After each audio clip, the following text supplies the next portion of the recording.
Japan India में heavy investment कर रहा है। अगस्त 2025 से अब तक इंडिया और जापान के बीच 120 मेमोरेंडम ऑफ अंडरस्टैंडिंग साइन हुआ है और जापान इंडिया में 1 लाख करोड़ इन्वेस्ट कर रहा है।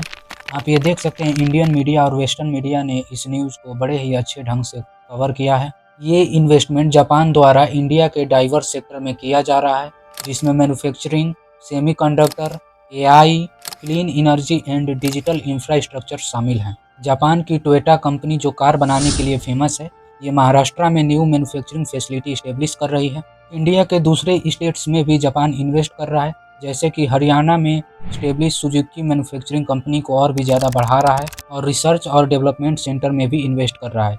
गुजरात के सेमीकंडक्टर प्रोजेक्ट में ह्यूज इन्वेस्टमेंट कर रहा है। तो वहीं तेलंगाना के डिजिटल इंफ्रास्ट्रक्चर, एआई और एडवांस टेक्नोलॉजी में भी जापान के द्वारा ह्यूज इन्वेस्टमेंट किया जा रहा है। इतना ही नहीं, इंडिया के नॉर्थ ईस्ट रीजन में जापान ज़्यादा इंटरेस्ट के साथ इन्वेस्ट कर रहा है। तो ये बात थोड़ा सोचने वाली हो जाती है। जापान जो 1979 से चाइना पे इन्वेस्ट करते आ रहा था, ये अचानक भारत पे इतना इन्वेस्ट क्यों कर रहा है? और क्यों जापान भारत के सिर्फ कुछ ही स्टेट्स में इन्वेस्टमेंट कर रहा है? क्या ये जापान सिर्फ बिजनेस पर्सपेक्टिव से कर रहा है या फिर चाइना जापान मिलकर इंडिया के खिलाफ षड्यंत्र रच रहे हैं? आइए ये सारा मामला समझते हैं सरल शब्दों में।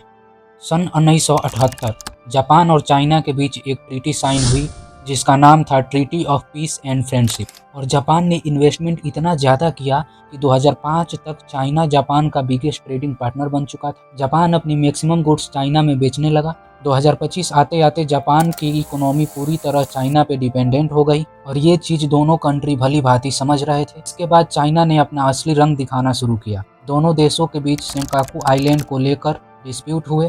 फिर चाइना ने जापान से गुड्स खरीदना बंद कर दिया। जापान के स्टूडेंट जो चाइना पढ़ने के लिए जाते थे या फिर जापान से जो टूरिस्ट चाइना घूमने जाते थे, उन पे भी चाइना ने बैन लगा दिया। चाइना और जापान के रिश्ते अब बहुत ज़्यादा खराब हो चुके थे, इतना ज़्यादा कि चाइना जापान पे मिलिट्री अटैक करने का धमकी देने लगा।